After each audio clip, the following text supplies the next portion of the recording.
Hello, everyone, and welcome to today's Global Coherence Pulse. I am Jennifer K. Hill, and I am so grateful to be here with you today with my dear friend Teresa Collins, who is one of the co-producers of the Global Coherence Pulse, as well as not one, but two best-selling authors who happen to also be co-hosts of the UK health radio show with the same name as today's topic, Hurt Less and Live More. We have Dr. Mark Goulston joining us today, who is the author of the best-selling books, Just Listen and Talking to Crazy.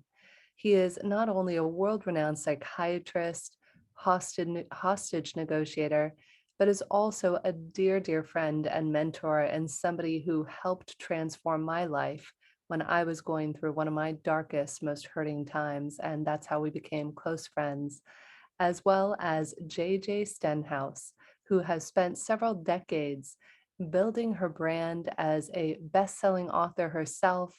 She is also a journalist, a writer, and radio host known as the Practical Alchemist. And before we dive into today, I just wanted to take a moment here to share with you the Global Coherence Pulse app. So this is an app that we invite you to join. Later in today's program, we're actually going to have Dr. Goulston do a special inner child meditation for us. And if you're interested, you'll be given the opportunity to ask questions of Mark, JJ, or myself. And during that time, it's a lot of fun if we can take a moment and connect to the app or connect wherever you are. And the intention of this pulse, as always, is to pulse the planet with love. Because what this planet needs right now, no matter where you're tuning in from, is a little bit of extra TLC, compassion, and love. So wherever you're tuning in from, we invite you, please put in the chat where it is that you're tuning in from so we can connect to our incredible global community of leaders from around the world. And without further ado, friends, Mark, JJ, I love you both. It's such a pleasure to have you here. Thanks so much for being here. Glad to be here. Glad I'm two of my favorite people. This is going to be fun. Yeah, very happy to be here. Thank you. Amazing. It's so great. I mean, it's a funny backstory. Actually, I have to share this. Funny, not funny. I was at a conference. I used to run a legal recruiting company in Los Angeles. And you know that somebody is an amazing author when the person on stage who is not the author of a book says, "Don't get my book, go get this guy, Dr. Mark Goulston's book." So I remember sitting in the audience of this 300-person legal administrator conference and hearing about this guy, Dr. Mark Goulston, and Googling him and reaching out somehow or another. I found his phone number and I asked him to join me for another show I used to host called Get Yourself the Job. And you know, the universe always gives you exactly what you need when you need it, because around that time I was going through a divorce and I had had suicidal ideation when I was 18 to 21. I had had two very near death experiences, suicide attempts. And the second hardest time of my life was around the time that the universe gifted me my dear friend Mark Goulston, who got me through the second hardest time of my life. And then through a series of beautiful synchronicities, I happened to be interviewed by JJ on another show that she was hosting, and I loved connecting people. It is my pleasure and my delight and my gift to connect people. And so I said to JJ and Mark one day, I said, guys, JJ, I think you'd love interviewing my dear friend Mark Goulston, who, by the way, also has his own wildly popular podcast called My Wake Up Call that I highly recommend checking out.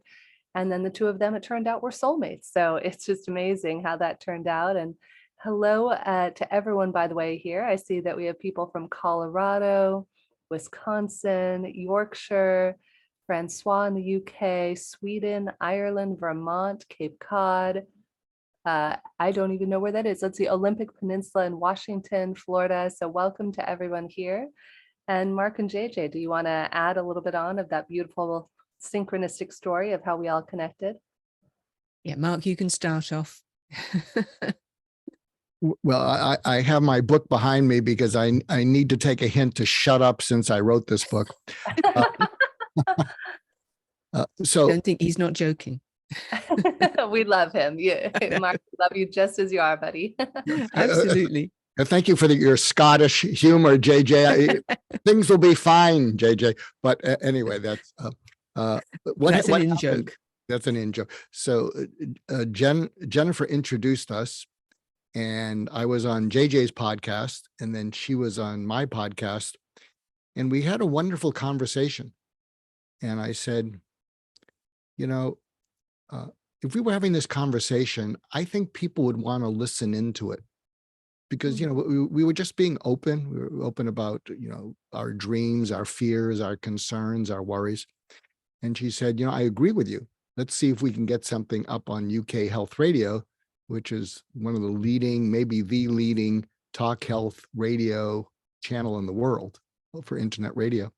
So we started that, and then she didn't know what she got herself into, because I came up with about 7 titles for the show. Yeah. Yeah. Was it just 7? Oh, Was it okay. just 7? Knowing you, Mark, it was 700, my friend. I say that with all the love in my heart. And then what occurred to me is, you know, as a suicide specialist, I listen into the world for hurt and how to lessen it. And I don't, you know, I'm not against helping people be successful, but there's enough people listening to tell you how to be successful, how to scale, how to do whatever you need to do. But as a former practicing psychiatrist and suicide prevention specialist, I found that if I listened for hurt, it was always there. And if I listened more deeply, and people felt heard and felt, they started to cry. I mean, they started to feel relief, and they started to get a little bit better. And we were fooling around with titles, and then I happened to see this movie, The Banshees of Inisherin, and I recommend it highly. It's a wonderful movie, got nominated for many awards. And to make a long story short, because I am making this long, the 2 principals in that were best friends. And what happened is, one of them said to the other, I think Brian Gleason or Bruce Gleason says to Colin Farrell, you know, you're rather boring. You're dull. I don't want anything to do with you. So it was hurting him to be around that dull person. And look, some of us have been around people who are totally verbose, and we don't mean to be rude, but it starts to hurt. And then what happens is Colin Farrell can't stand being abandoned. And then I won't want to give away the movie, but they both resort to some desperate things. And I thought, this is what's happening in the world, is people run away from hurt and fear because they feel too raw, and they run to drugs, they run to alcohol, they run to anger, they run to being hurtful. And if we could just help the world hurt less and hear people who are hurting and maybe help them feel a little bit felt, you know, maybe they wouldn't resort to destructive things. So that's how we came up with Hurt Less and Live More at UK Health Radio. So JJ, you want to join in there? Because that was really long. It was, but that's okay. Yeah. No, I'm teasing you. Yeah, you caught me off guard almost as well, didn't you? Because it's 2 years after my mother had passed. She'd left the body. She was 97. And I'd looked after her in her last few years. And I had just realized, thanks to speaking to another friend of mine, who's a psychotherapist, I'd just realized that my mother had been a narcissist, and I had never really thought about that, but it explained so much. And you know, you talk about people who are being hurting others. Yeah, I mean, that's exactly where those narcissistic tendencies come from, right? And so I was coming straight out of that realization into meeting Mark and talking about hurts. And I thought, yeah, this is absolutely right. This is what we should be talking about. And for me, it was fascinating, kind of, you know, going back over my life and thinking, oh, that explains that, and that's why that. And then, you know, although I was very, very much working with energy, even as a young person, and was a medical intuitive, I went into journalism of all things, right? And so what happens when you go into journalism? Well, you're speaking somebody else's somebody else's words, you're using somebody else's voice, even if you're doing an opinion piece in a newspaper, you have to do it in a certain style, and you have to really put forward the newspaper's views in that opinion piece, pretty much. You're lucky if you can say your own words and put your own opinions forward. So here I was, somebody who hadn't really been listened to by her narcissistic mother, I now realize, going into a business where, well, you're not really listened to. That was interesting. But I had come out of that some time ago, about 20 years ago. I decided I couldn't do it any longer. And it was quite toxic to me. And, I started doing other things as well and embracing more the natural health side of my life, and, helping people live a more natural life. So that's where my other show, Alchemy 101, comes in, because I'm helping people live a life which is much more true to your nature, and without all the hurts, letting go of some of the hurts, but also embracing natural healing.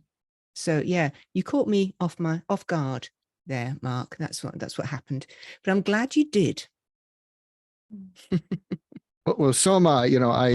As Jennifer knows, and JJ, every now and then, there'll be people will say something that triggers therapy on demand. So I want to share something with you and see if you can apply it to your narcissistic mother, who still lives inside you. Yeah. And if I may, I invite every one of us listening to see how this applies to us, because what Mark is about to share for JJ is not for JJ, it's for you. So I just want to tie that in. Yeah, there was a mentor of mine named Carl Whitaker, a family therapist. He said, people only die so they can more effectively meddle in your life. That's terrible. True, though. It is true. So there's a woman, Dr. Shani Duperon, and with Desmond Tutu, they formed something called Project Forgive. And she shared a quote with me that just knocked me over. And she said, "Forgiveness is accepting the apology you will never receive." So when she said that to me, and I'm wondering, maybe you can apply that, JJ, to your mom, and people listening or viewing maybe can apply that. But it knocked me over because my father was a bit on the narcissistic side. I think he was more depressed than narcissistic. And he was good with numbers, but he wasn't all that great with other things. And I've always been a bit creative and always filled with crazy ideas. And whenever I would bring up something, he would say, what does that have to do with anything? What makes you think you know anything about anything? So, not the most complimentary thing. So after I got that insight, forgiveness is accepting the apology you'll never receive. My father died in 1995, and I heard this quote about 5 years ago. And this is what I imagine him saying to me. And maybe, JJ, you can imagine your mom saying this to you. Because, most people in our life are not truly evil. They're deeply flawed, but they're not truly evil. And so I imagine my father saying to me, remember when I used to say, what does that have to do with anything? What makes you think you know anything about anything? I was talking about myself. I was good with numbers. I was comfortable with numbers, but I wasn't good with getting close to people, including your brothers, including your mom. And I'm the one who lost out. And I got to tell you, I was talking about myself and what you've done with your life. Some of the people you've touched, some of the lives you've saved. I don't deserve you as my son. And I'm just so proud of who you've become. And I'm sorry. And he would say that to me from the grave, from the part of him underneath, the part of him who may be beyond numbers. But what was interesting about the apology is I realized that it wasn't complete until I apologized to him. So this is, again, 20 years after he died. I said, I owe you an apology. because I didn't realize it, but I held a grudge against you. I had a chip on my shoulder. I should have known, you were doing the best you can. And you were doing the best you could. You were kind of critical, but you really didn't beat us. You weren't an alcoholic. And I can finally say 6 words that I haven't been able to say and feel, which is, I love you and I miss you. Mm. So I just wanted to share that for you, JJ, and anybody else listening in. But that's a keeper. I collect quotes that knocked everything off the table. Forgiveness is accepting the apology you will never receive. And Mark, if I may piggyback on that, I know you've shared that story with me before, and it hits me real deep, Shrek, every time. It's so beautiful because we sit around and we resent and we hold on to this bitterness, and that's how disease manifests in our body. It's what the current science is showing us. And just recently, I was actually co-facilitating a class on embracing your feminine power, radiance, and resilience.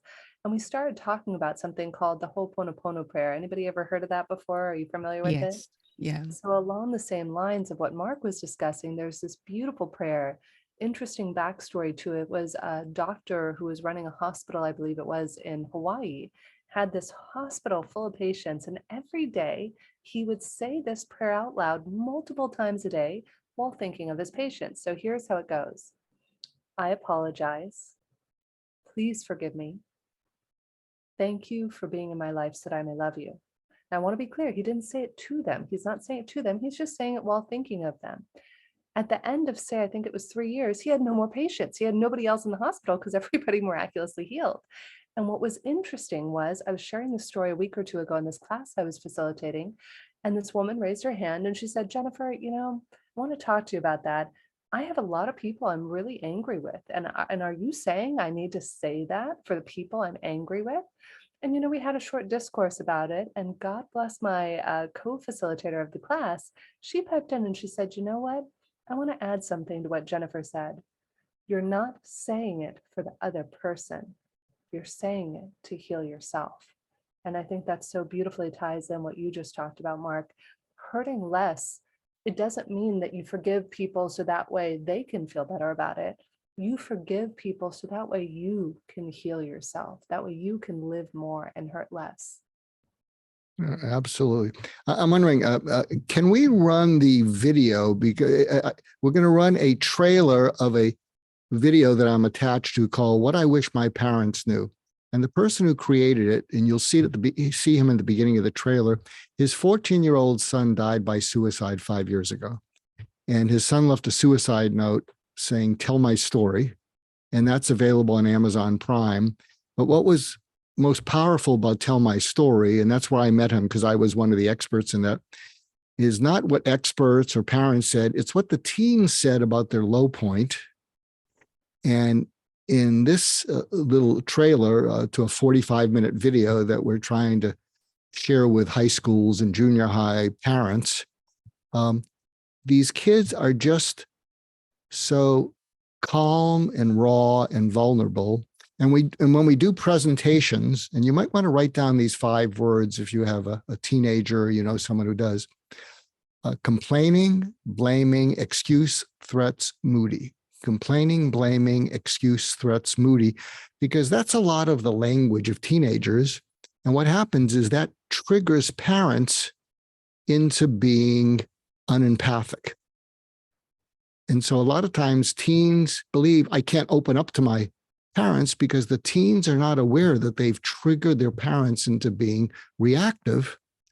Whereas when parents see these teens, they see the pain, they see the hurt in their teens underneath, and then they go back and they begin to have an emotional connection with their teenagers. So it's a little over 3.5 minutes, but so might we play that, please? My kid, he'll be fine. He just needs to toughen up. Honey, it's your first crush. There'll be others. Just get over it. You go talk to her. She's just gonna yell at me again. Besides, she'll cool off by morning. You don't want to eat? Fine. Starve yourself. Those other kids are just playing around. You just need to loosen up. It's all a little fuzzy on what was going through my head at that time. I honestly don't really remember. It's very fuzzy to me, but I just remember I was just upset, angry, and just done. And I guess it all just kind of built up to that moment. So somehow in your head you thought being dead was better than being alive?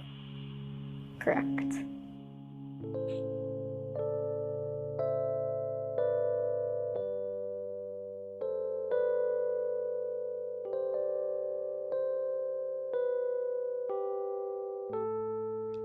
I felt like I wasn't supposed to cry.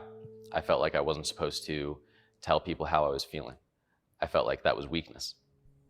So what I did instead is I tried to show strength by never crying, by bottling everything up, by making sure that nobody knew how I felt. That was my sole goal, because I didn't want to be a burden to anyone else. I think I held in a lot of like what I was going through. Like I would share with people my like external life circumstances. Like I would say, yeah, like, you know, my dad's going through a hard time, or things are like difficult at home. But I would never tell people the extent to which like I felt internally, or like what thoughts I was getting. So when I was 7 and 8, I would say that's when I first realized that something with me was different than what I was told to believe. And I started having a lot of self-hate roll in because I thought I was something wrong. I thought I was something out of my control. I knew it was something out of my control, so because of that I was wrong and basically just not a human in ways. I don't feel like there was one like exact point, but once I started like getting closer with my friends, because when all of this was happening, I wasn't talking to anyone. I was just kind of distancing myself. I wasn't going out, hanging out, going to play basketball at the park, nothing. So I feel like once I started making an effort to be around people that I knew liked me, I guess, I feel like once I was around them and I was happy and I felt like safe, I feel like that was a turning point that I realized that I kind of matter.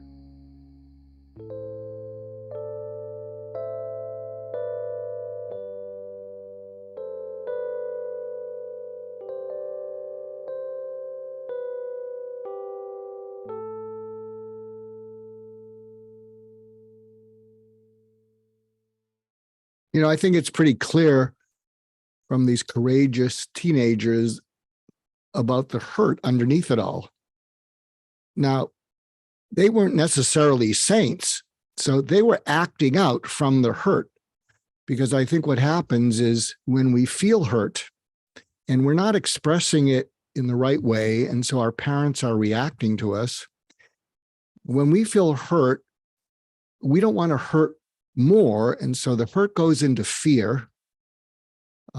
And then what happens is when we're not responded to in a compassionate way, but reacted to because our parents are afraid, they react to us. And so the hurt goes to fear, goes to anger and resentment. And so we snap at our parents when really what's going on underneath it all is what these teenagers are feeling. When we do presentations, I am dedicated to trying to help teen mental health. And I give out 4 prompts, and I'm just going to tell you what they are. And, you know, we can distribute them. I'll give you a link to them later, Jennifer. But here are the 4 prompts. If you're worried about a teenager, you do this while you're doing an activity, while you're driving. Teenagers do not like heart-to-heart talks that they don't initiate. If you initiate a heart-to-heart talks, trust me, it is nails on a chalkboard. They do not want to do it.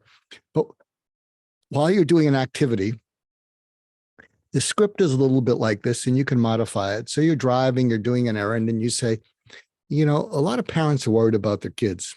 We don't know how the pandemic's affected them. We don't know how school closures, we don't know about what you read in the news about the shootings.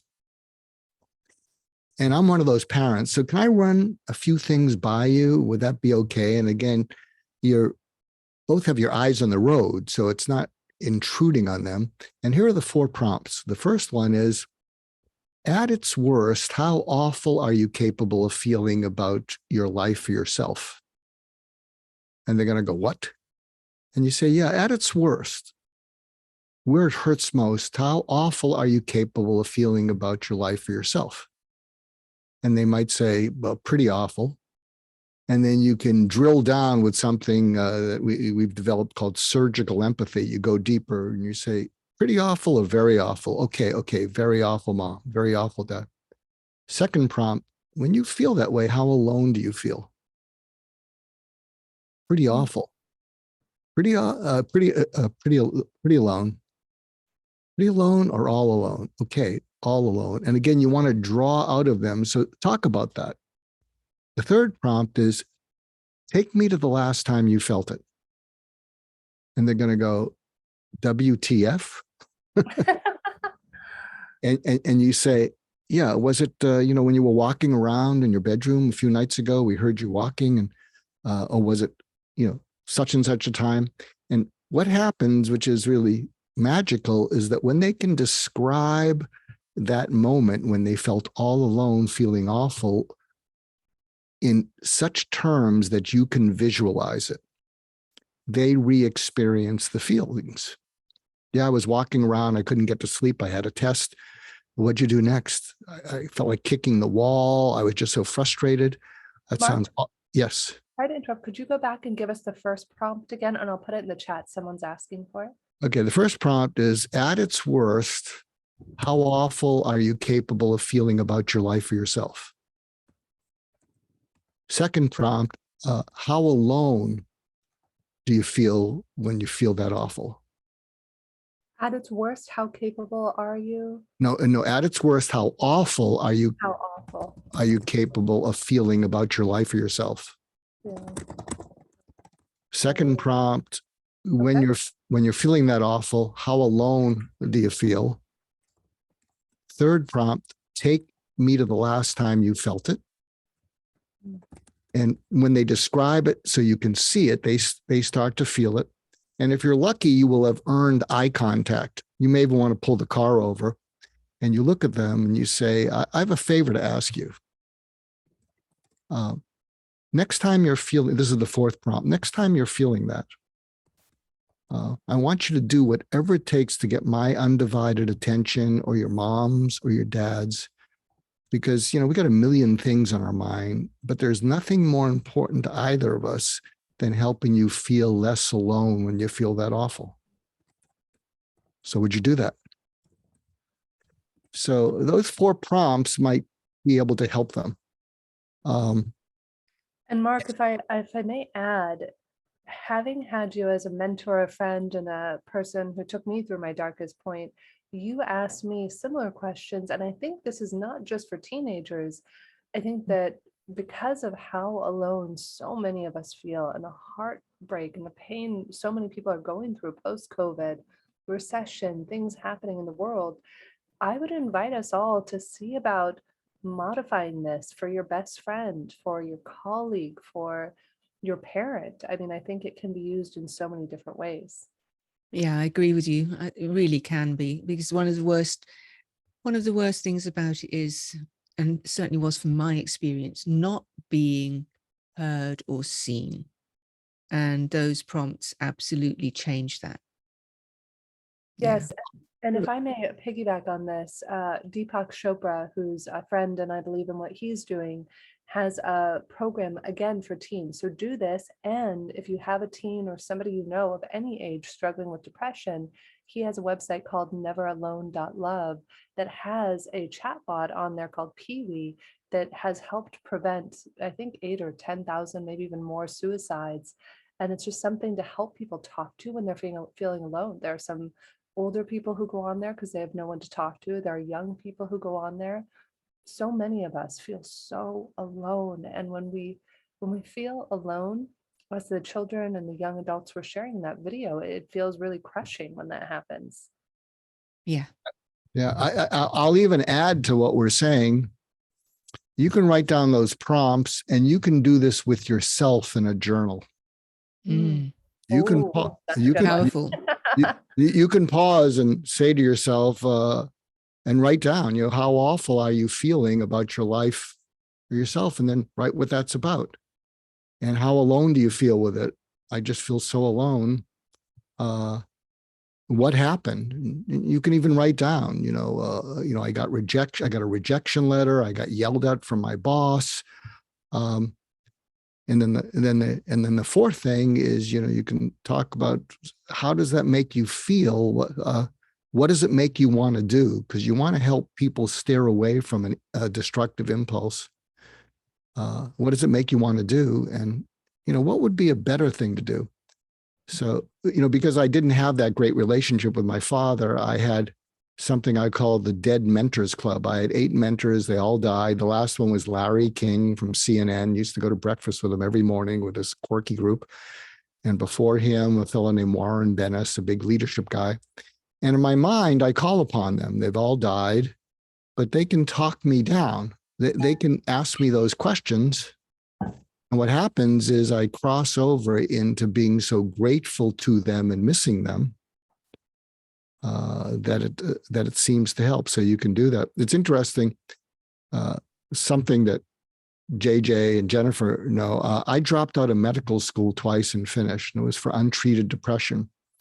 And when I finally graduated, it took me 6 years because I took 2 years off. I started keeping a journal. And my first journal in June 1976, my first entry, and I wasn't a writer back then. I don't know what pushed me to do this. And my first entry is, I can't believe I made it through.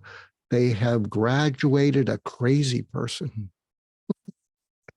I'm on volume 256, 45,000 pages later.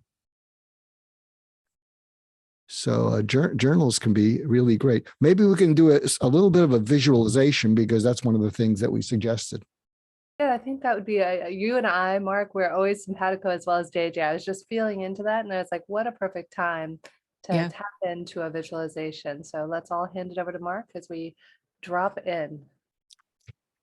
So, there's a wonderful book out there, and you can tell me, I'm blocking on the author, but someone knows, The Body Keeps the Score. And what that means is that when we go through trauma, our body gets triggered.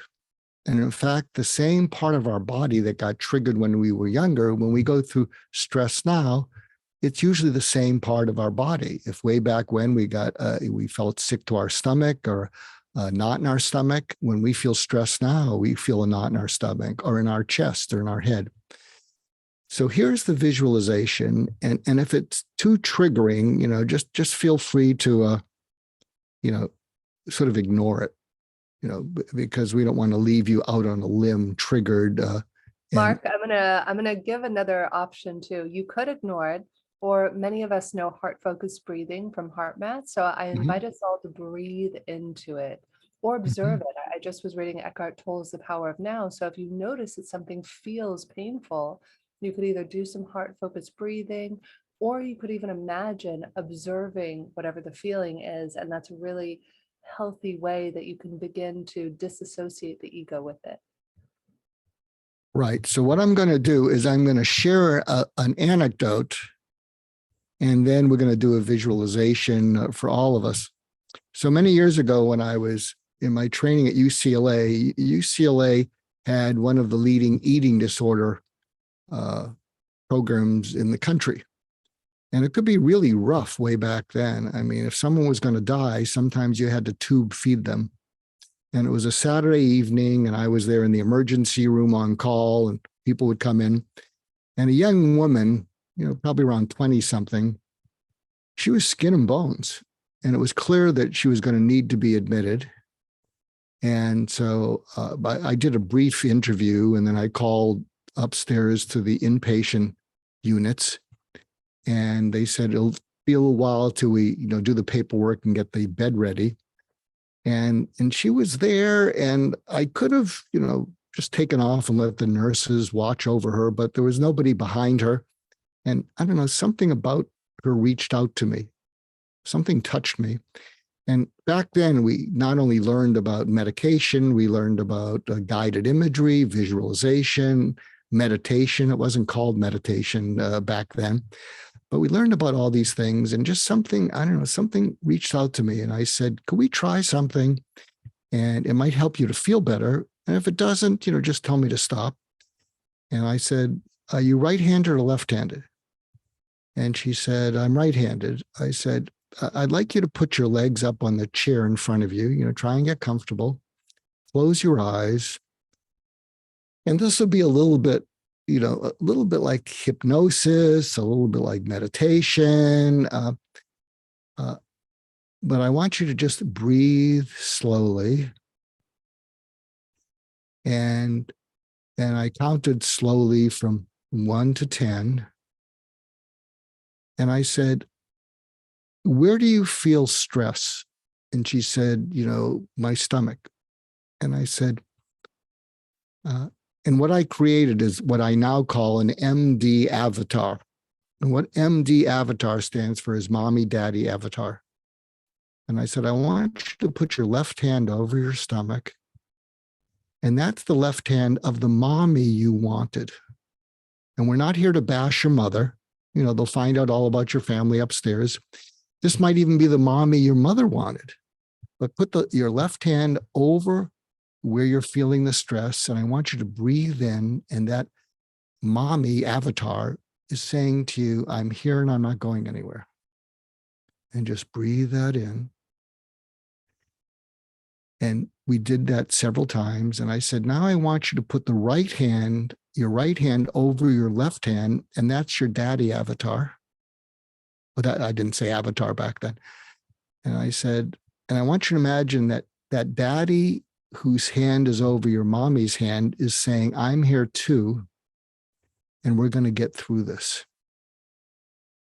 And then we went back and forth from her left hand.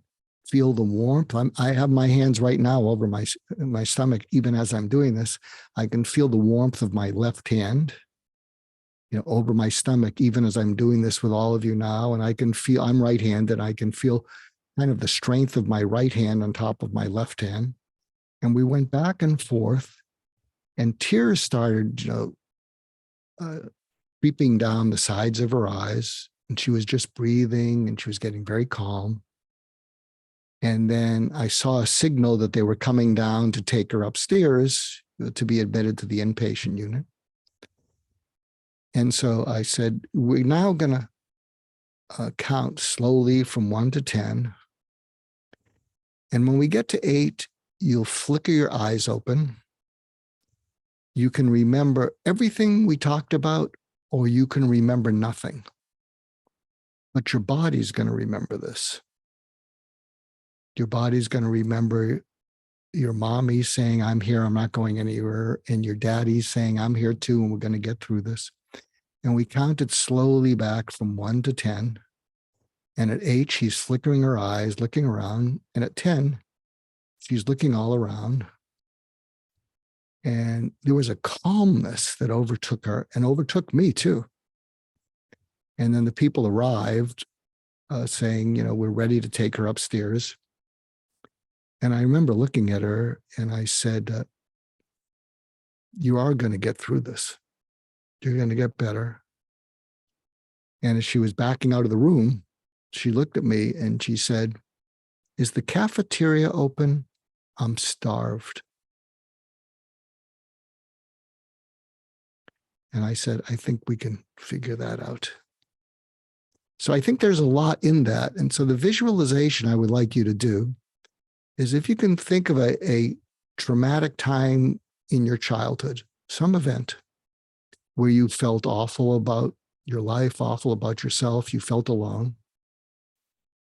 and imagine where you felt it in your body. It's probably helpful if it's in your chest or your stomach, because, you know, if you if you felt it on your head and you do the exercise that we're going to do, you know, you're going to look like a swami or something. But I'd like you to picture, you know, that moment when you felt awful and all alone. I'll share one with you. I mean, I had various childhood incidents, and I was always very curious. And when I was in the 2nd or 3rd grade in my public elementary school, I don't know what possessed me, but it was a Friday afternoon, and I went into the locker room next to the gym, and the lockers were pretty big and I was pretty small, and I locked myself in one of the lockers and I couldn't get out. And I was so embarrassed, I didn't say anything, and I heard the buses leave. The first set of buses, then I heard the second set of buses, and I'm thinking, this is Friday afternoon, and I started moaning. I started crying. And I guess a janitor heard me and came in, and I couldn't make eye contact. I was so embarrassed and ashamed. And I said, someone pushed me in there. So I didn't do this. Someone pushed me in there. And then, of course, I had to meet with the principal Monday with my parents about what had happened.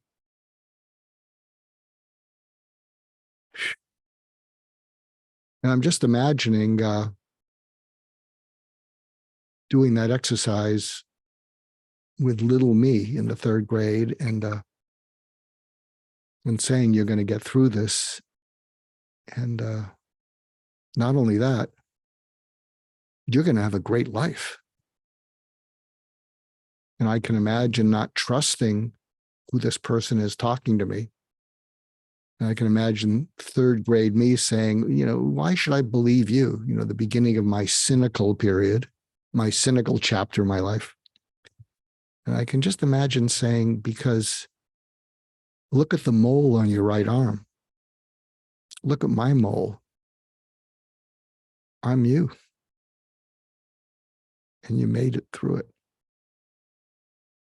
So I'd like you to do that, you know, if you were thinking along with either of those examples. And imagine going back to that time, maybe that was scary to you or embarrassing to you. And imagine going back, maybe not even as a mommy or dad, you know, you can imagine going back and you're having that younger child just taking the fact that you didn't think you would make it through that, but you did. You're here now. So you can do the mommy or the daddy, or you can just imagine going and seeing that young child, you know, looking in their eyes. I can picture seeing me, and if I wasn't the janitor, I can picture me going into that locker, hearing this moaning. And of course, I will have known what happened. And I can see little Mark looking away. You know, someone pushed me in there. And I wouldn't tell him he was making it up. I'd say, no, I get it. I'll bet you were pretty scared in there when you were crying. Yeah. Did you hear the buses leave? Yeah. I'll bet it got really scary. Yeah. Yeah. What was going on before you went into the locker?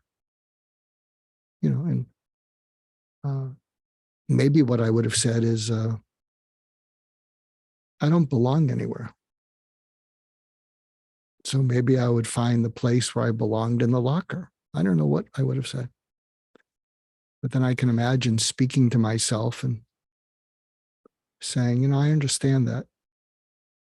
And you're going to get through your childhood. It's going to be a bunch of bumps in the road, some real doozies. Back in 15 years, you're going to buy a motorcycle, but that's another story. And I can just imagine going back there and saying, yeah, you know, not only will you make it through this, but you know how you're feeling? you're not knowing where you belong and going into the locker, you're going to be able to reach people just like you that you never could have reached.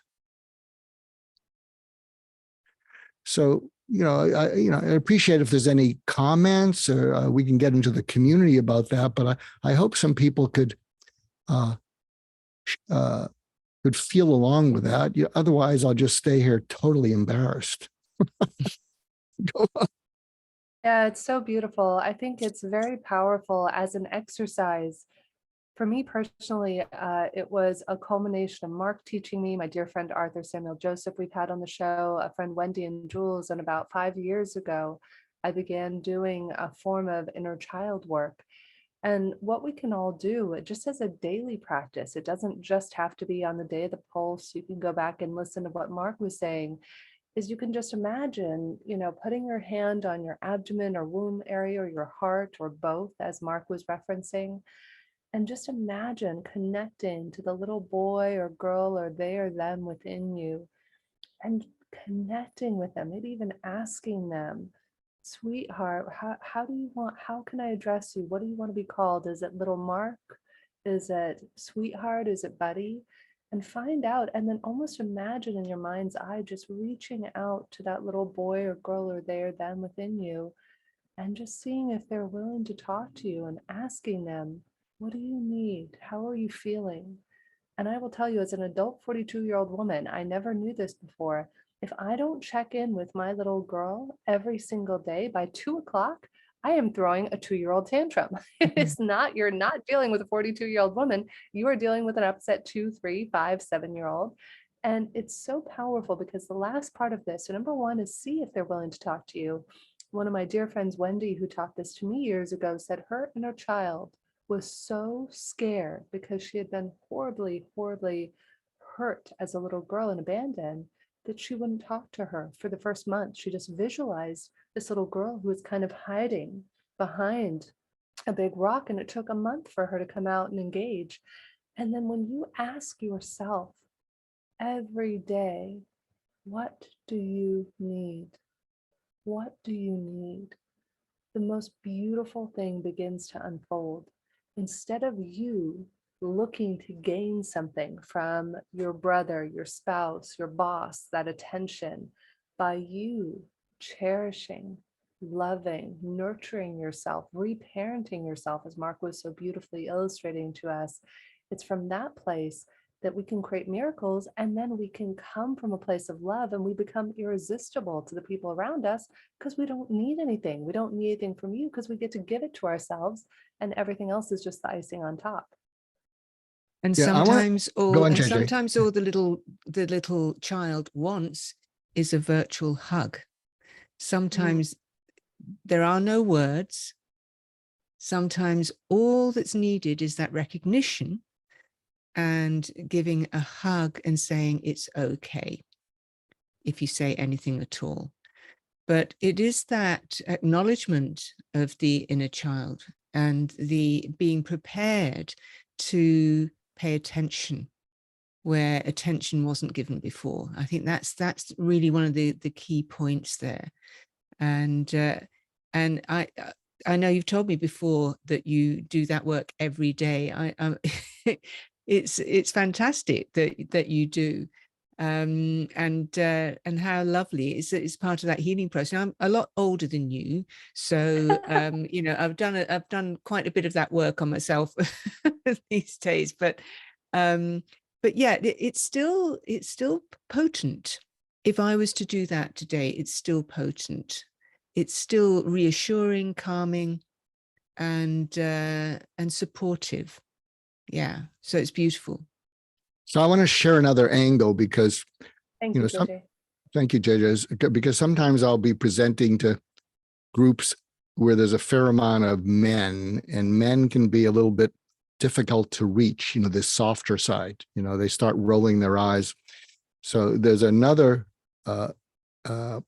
visualization that I do with the men, which they seem to like, which is penetrating the angry part of them underneath, which is the hurt. And I share this anecdote. So, Obviously, after I share this, you'll say, well, that figures why you became a psychiatrist, Mark. So when I was about fourth or fifth grade, I vandalized a building with a bunch of other fourth or fifth grades. And, we went there and we threw rocks through the windows, and it was great and it was fun. So my visualization was that I was going to go back to me walking to the building to throw rocks. And so I can picture me now, I'm walking there. I didn't know I was going to throw rocks. I just knew I was going to be there with other kids. And there I am walking, and I cross over as me, and I said, hey there. Of course, he's not the most pleasant kid. Yeah. I said, hey, can I just join you while you're walking? And of course, I'm doing this visualization. He said, what? I said, yeah, I just felt like walking along with you. And I said, how's it going? And he said, fine. I said, I don't think it's fine. I don't think you're fine at all. In fact, I think you're very unfine. And he looked at me, and he looks at me, and he says, what do you care? And I look at him and I said, I had a childhood like yours. And then we keep talking. I said, so what's going on? And then he talked about feeling bullied, not feeling, but being bullied, being afraid, all these things. He didn't say it initially, he said, life is just junky and crappy and whatever. But, we just kept walking and talking, and he started opening up. And I said, I have a secret for you. And he said, what? You're going to have a good life. In fact, what you're going through is going to help you reach people that just like you. Well, how do you know that? And then I said, show me your right arm. And I showed him my right arm. I said, I'm you. And we keep walking. And then I see the kids in the schoolyard. And I said, well, what do you want to do now? And he says, you need to talk to those other kids because they're just like me. And I said, I can't talk to them. I'm a figment of your imagination. You talk to them. And he looks at me and he says, I'm just freaking 8. Yeah, I think it's beautiful, Mark. I think there's so many ways that we can reach out and connect. And, I'll leave everybody with this before we get into some announcements and an opportunity for some Q&A. There was a beautiful book I once read called Mastery of Love by Don Miguel Ruiz. And in the book, he talks about how there's this kitchen, right? And it's this magical kitchen. And in this kitchen, poof, you can create anything at all that you want. You could have pizza, sushi, steak, burger, whatever your heart desires. So imagine if somebody comes knocking on your door, knock, knock, knock, and says, I am going to trade you pizza every day for the rest of your life. But in return, you have to give me let me tell you what to wear. Let me tell you how to feel. Let me tell you what I think of you and put you down every day. Well, you would tell this person to shove off. No, I have a magical kitchen. I can have whatever I want every day. But I invite you to consider instead, what if you were starving? What if you were so hungry and you hadn't eaten in days, weeks, months, years, and somebody comes knocking on your door and says, I have an offer for you. I'm going to give you pizza every single day for the rest of your life. And in return, you're going to let me put you down, bully you, tell you what to do, tell you how to feel. You might consider their offer because you're starving. And in the book, Don Miguel Ruiz shares that magical kitchen is your heart and the food is love. And we all have that magical kitchen inside of us where we can create anything we need, any love that we need. And yet we forget that, and we allow other people to bully us, and we allow us to bully ourselves. And so I invite us to all remember that we have this beautiful magical kitchen where we can generate any love, any nourishment, any cherishing, any forgiveness we need. But we need to always remember that we have that magical kitchen. That's a lovely way to frame it, Jennifer. I do love his work. The Four Agreements is another of his very well-known books. And yeah, but it's a beautiful way of framing it, lovely way, that accessible way to look at it. Yeah, we are all full of love. Yeah, I love it, Jennifer, but there's one chink in it for me, chink in the armor. Okay. I'm addicted to pizza. You see? I mean, I am. It's not good for me, but I could eat it every day and then some. And I could absolutely leave it. I am not a big pizza fan, so it wouldn't be great for me either. But it could be anything that you want, anything that your heart desires, couldn't it? There you go. Cool. Well, Teresa, would you like me to share a little bit about the websites before we get into some Q&A? Okay. I know. I love that Terry says pizza. Yeah, pizza's my fave. Yeah. What's that, Teresa? Yeah, let's do that. I did put some links in. I started to put links in the chat. So we'll kind of go through kind of each one of the sites that are there. First of all, and JJ, you might want to share something about the UK radio, and I'll go through UK Health Radio. Yeah. Yeah. So, well, Mark and I have our show. Now, this is a page from the podcast. So UK Health Radio is an online internet radio station, and it also posts on to all the main podcast channels worldwide. So you can either find us as part of the UK Health Radio podcast on all your favorite podcast channels. You can ask, Siri or Alexa to play UK Health Radio, and it will do. Or you can go to ukhealthradio.com and you'll find Hurt Less, Live More. There, do a search in the search box there on the homepage for Hurt Less, Live More, and you'll find our page with all of our shows on there since we started. And you can listen to them there, or you can download them and listen to them whenever you want, or listen to them offline. So those are all there. And do listen to some of the other shows on UK Health Radio as well, because there are some fantastic shows. It is the world's #1 talk health radio. So, we have 42 different shows on there right now, and a full schedule. It's worth listening to. Yeah. Why don't you click on Jennifer's episode? It's there. It's go. Oh yeah, there you go. One of the first episodes I think we all did together. Do we see it there? It's somewhere down right there. There right is. Where Yeah. your arrow is. There you go. Where? I'm not seeing it. It's right where your arrow is. It's right where the cursor Here we go. is. Yeah. Yeah, so there you can find that. And Mark also just joined me for Regarding Consciousness. So you can find an episode where Mark and I both share a little bit about our struggles with depression on there.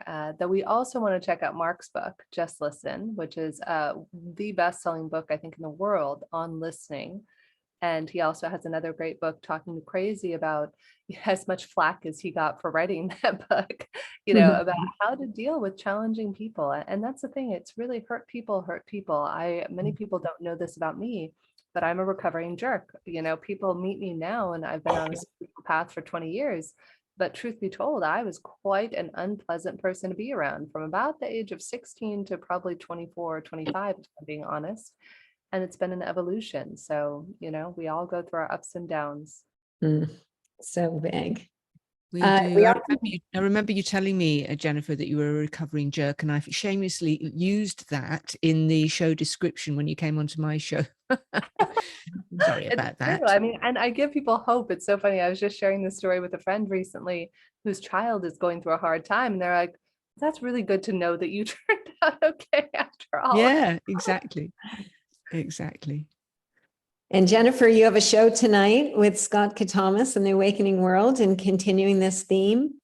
Yes, absolutely. We have wonderful, wonderful people. Mark Goulston will be joining us again. We'll be diving into some other topics as well. We have some wonderful practitioners from our platform, om-heals.com. So we have Kati J, who I think is here with us today. Kati J is phenomenal. She's somebody who facilitates meditation, soul healing. She'll be here with us. Another psychologist, Lisa Tahir, who has her own show, All Things Therapy, that's wildly popular. We also have Doxa, who's a fabulous, fabulous hypnotist. And Monique is actually going to take us through a forest walk. She is a forest healer, and that is one of the things she does. And we'll have Daniel Balone performing music, as well as our regular musical guest, Omashar. So it'll be a pleasure to be with everybody at 2 a.m. my time, whatever time it is in your time zone. Yeah, beautiful. Thank you guys so much for such a beautiful show. And I think we have now time to welcome questions from people and just keep the dialogue going, but really more in a nice community setting. Wonderful. Well, thank you everyone for being here. We are here to facilitate any questions you might have. I know we're all willing to be very authentic if you have questions, if you've ever struggled with a loved one with depression or suicidal ideation, or if you yourself are maybe just personally hurting, you can put a question in the chat. And I also invite you, I know this can be a touchy topic to address. If you want to send me a direct message and keep it private, I will not share your name, and I can share the question with the group. So let's see here. Oh, Adriana was asking, will there also be a meditation? If you'd like, depending on how we're doing with questions, I'm happy to facilitate a meditation if you'd like, Teresa, before we wrap today. So whatever people would like. Yeah, I would love that. Okay, perfect. So we'll see if anybody has any questions, and then Adriana, I'll do a meditation to close us all out. Perfect. Yes, of course. Great request there, Adriana. Any questions from anybody before we go into the final meditation today? Well, something I'll share, because I see my good friend Françoise Orlov. She's in the room. So one of the things that she and I are working on is, and I wonder if people would agree, we believe that tenderness is leaving the world. That it seems to be reserved for puppies, kittens, especially when you have to put them down at the end of their life, or infants who are helpless, for infirm parents who are suffering with dementia.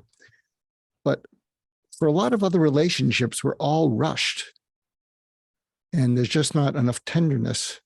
And I'll just put this out there because Françoise will say, oh, now we have to do something, Mark. So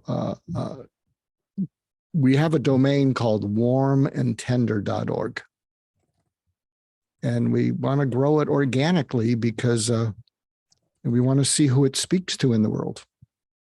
You know, when you look out in your life, do you find that tenderness and warmth is something that is falling through the cracks? Thank you, Mark. And we did have a question in here, and Terry says it might be too much to unpack here, but if you have resources for healthcare providers who lose patients to suicide, you know, I know it can be a very, very hard thing. One of our practitioners just recently had that happen. Are there any resources that you recommend for somebody who's maybe lost a patient to suicide or lost a loved one? Well, what I wish my parents knew, we have a program, and maybe we could put a link to it. We have a press release on the on Tell My Story program. If you do a search for Tell My Story program press release, you can put that link in there. So Jason Reed and I are wanting to share the full 45-minute video of what I wish my parents knew to high schools. Recently, yeah, I've written extensively, but I write mostly blogging, and several people reached out to me in the last week and saying, do you have any resources? And I don't even know what I've written, but there was a series that I wrote on Medium after Anthony Bourdain and Kate Spade died by suicide, and it's called Why People Kill Themselves. And if you look up Medium, Why People Kill Themselves, and there's eight blogs, and these people said, you know, you have a series out there, Mark. Something I will share with you that's, you know, part of my insight into suicide, and in the blog I wrote about Anthony Bourdain and Kate Spade, and that got a lot of attention because the title of that blog was Why People Kill Themselves. It's Not Depression. So that got a lot of interest.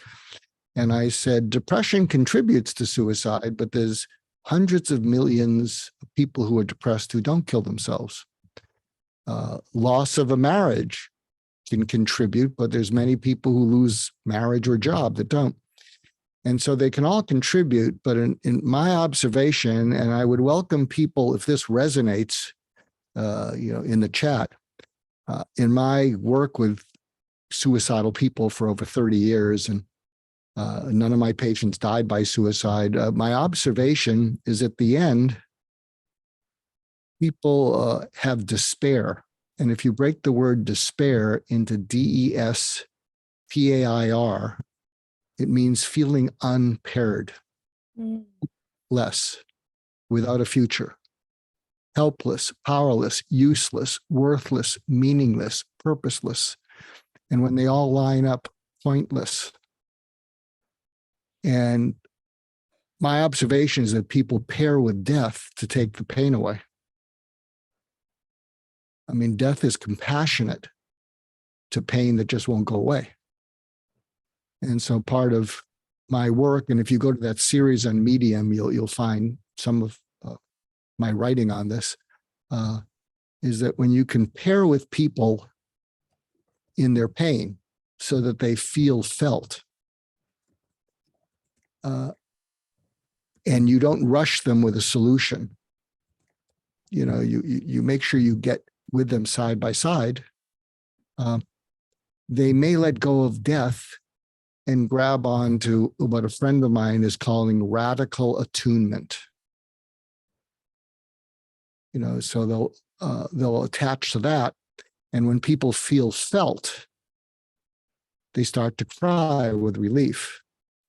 And I give presentations to mental health professionals, and I'm going to stop it because many of them went into the field because they were drawn to that. But they say, we can't do what you're talking about because we have protocols, we have to check boxes, we have to make sure we're following certain things. And if we were to do that, we'd have to justify, well, you went off protocol. And there's lots of resources out there that are working really hard. But, when I worked with patients who were suicidal, they wanted to feel felt so they could feel less alone in the dark night of the soul.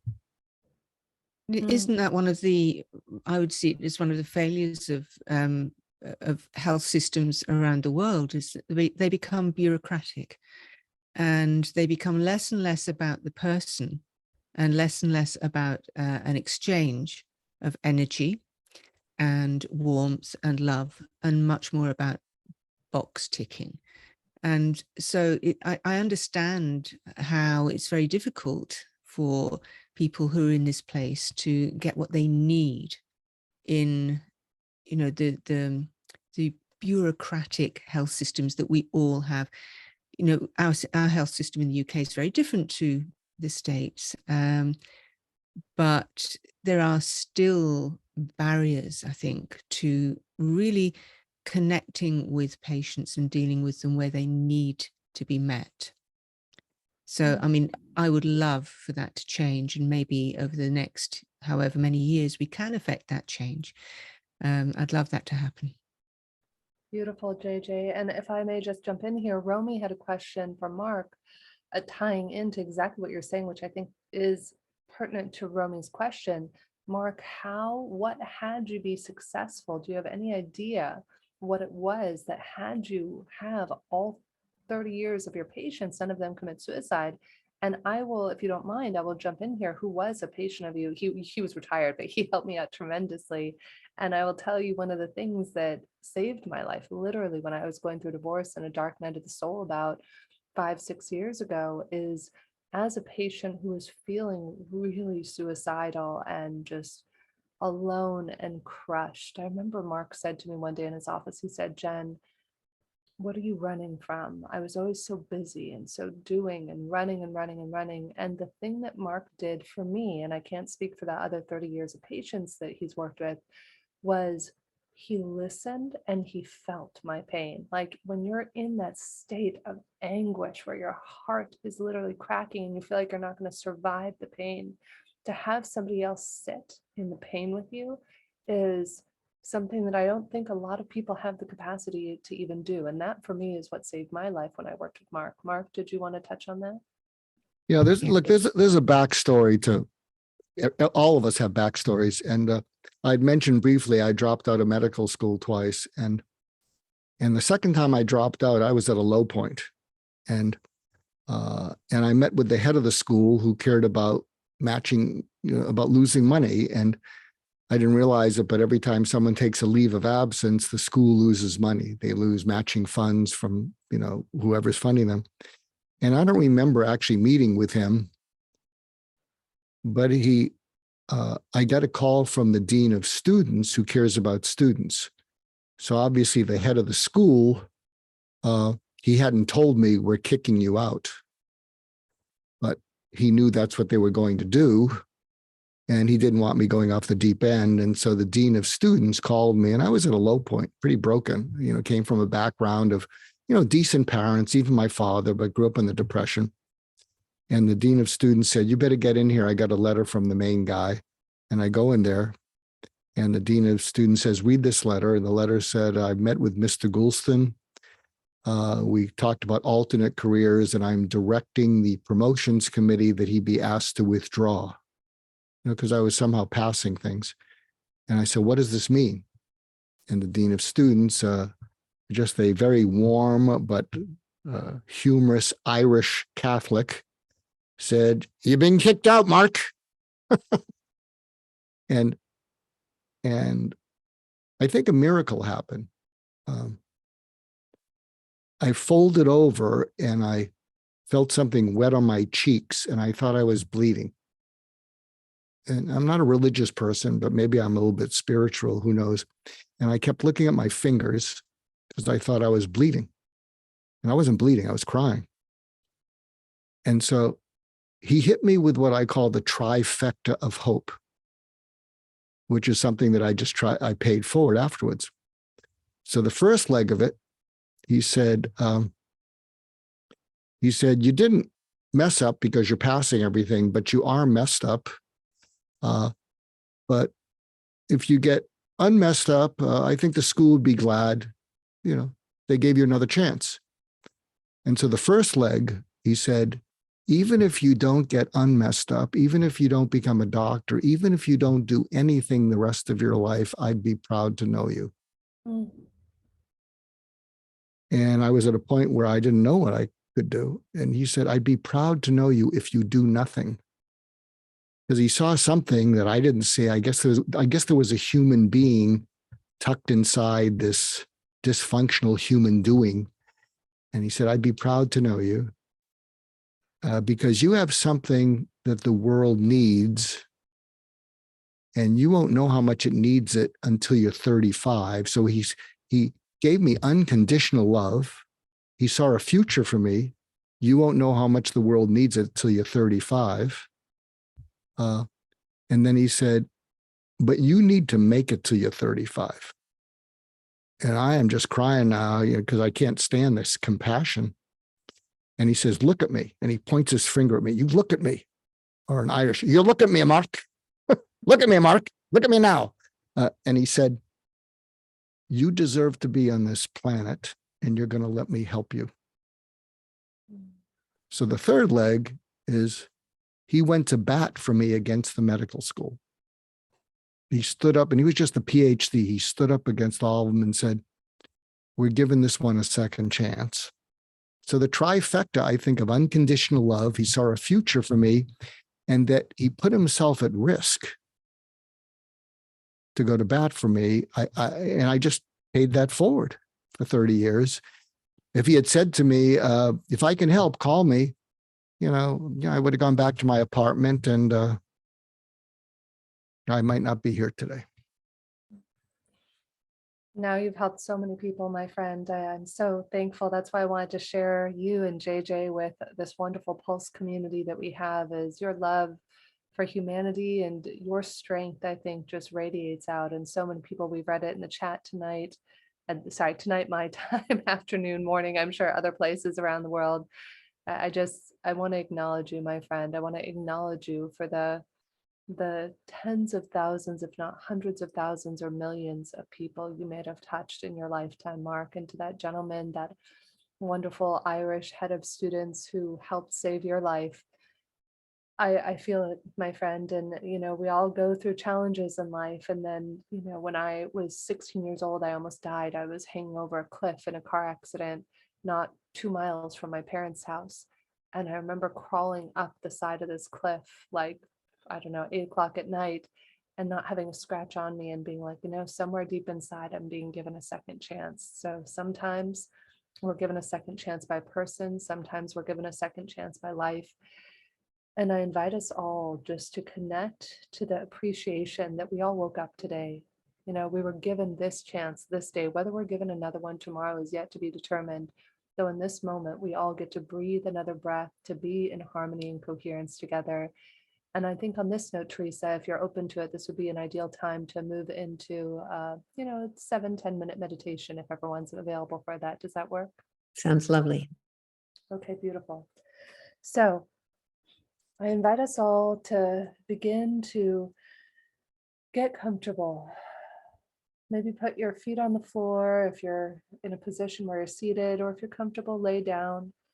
Maybe wiggle your toes and just connect to whatever you're seated on or laying on. And begin to focus your attention in the area of your heart or chest. Maybe even put your right hand or your left hand or both on your heart. Begin to breathe a little slower and a little deeper than usual. Finding an easy rhythm that's comfortable.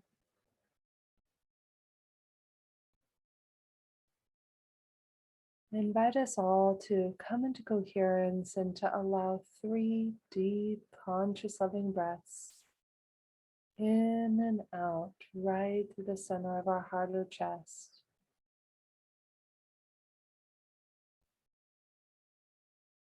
Perhaps connect to a feeling of love, calm, appreciation, with each one of these deep, conscious, loving breaths, enhancing that feeling right in the center of your heart or chest.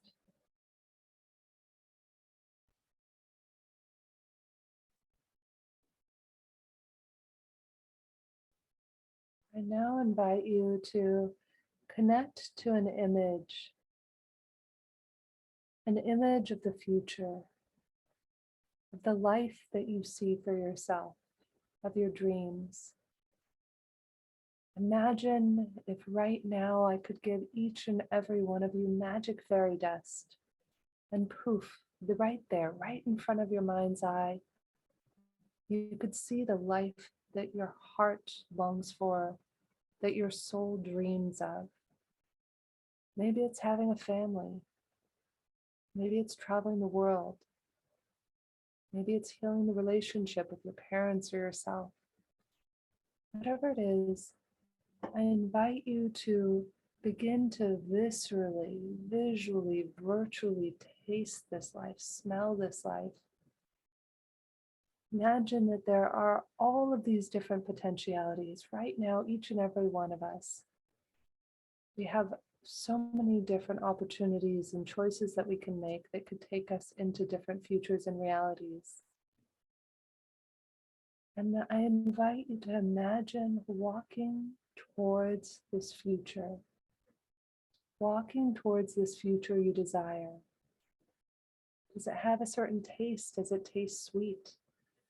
Are you drinking champagne because you're celebrating with friends?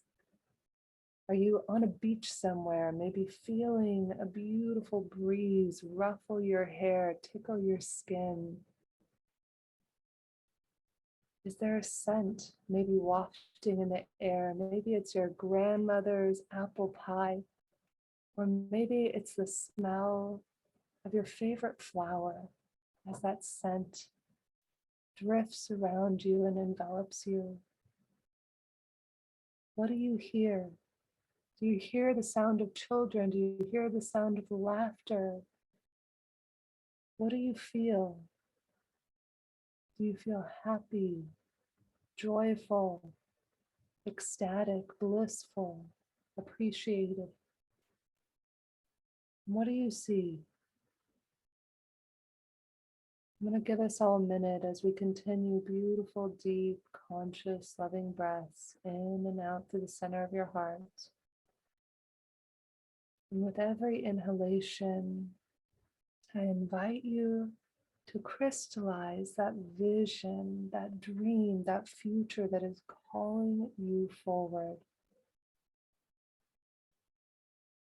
If nothing is coming to mind for you in a dream right now, I invite you to visualize a place that brings you peace or calm.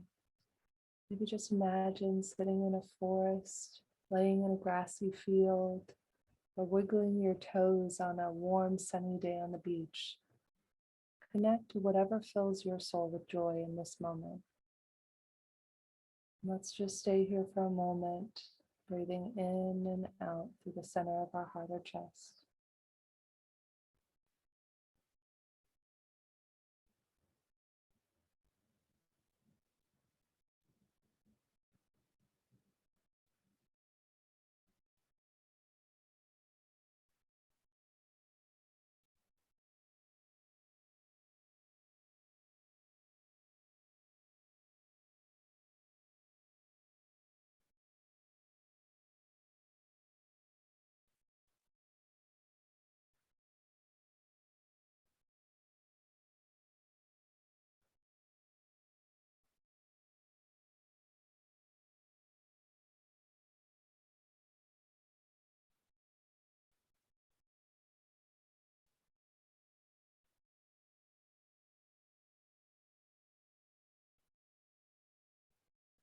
Allowing another deep, conscious, loving breath in and out right through the center of your heart or chest. I invite you to ask your heart's intuition for a word. But this word is a representation of that future for you. Maybe it's the word soul or longing or dream, or maybe it's a completely different word. Allow your heart's intuition to reveal that word for you. And that is a special word that is being gifted to you in this moment. You can write it down when we're done. You can say it daily. You can journal about it. See what this word has to teach you. And we're going to allow 3 more deep, conscious, loving breaths, connecting to a feeling that fills our hearts. Regenerative feeling, breathing in and out right through the center of our heart or chest.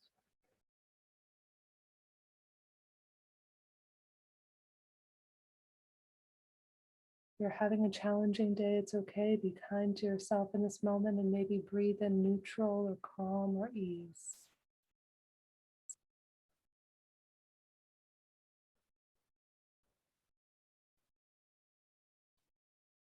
And I now invite us all, every one of us, whether you're watching now or in the future, let's put our hands out in front of us.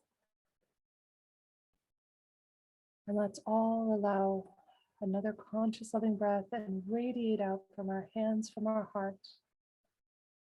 Love and coherence, ease and grace, strength and certainty to everyone in the world right now. If there's somebody that you're holding in your heart, imagine visualizing that person. Maybe they need healing. Maybe they're going through a hard time. Or maybe it's someone who you love and cherish and love to keep near your heart. I invite us all to pulse the planet, pulse one another, pulse everybody who is tuning in with a little bit of extra love and care and grace.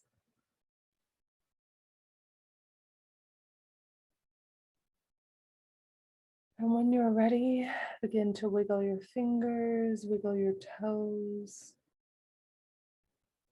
And when you feel ready, you can open your eyes. And if anybody would like to share your word, I invite you to put that word in the chat and trust that whatever word came to you, it's meant for you. I will tell you of a time to fulfill your dreams is this special time. Kabbalistically speaking, we're in a period called the Omer. I love studying Kabbalah and many other things. And this period started just over a week ago, and it goes on for about 49 days. So we have about 40 days left. And what's important to know about this time is that you might be feeling challenged. Every day during this 49-day period, starting about a week ago, you're going to go through 10 times more challenges.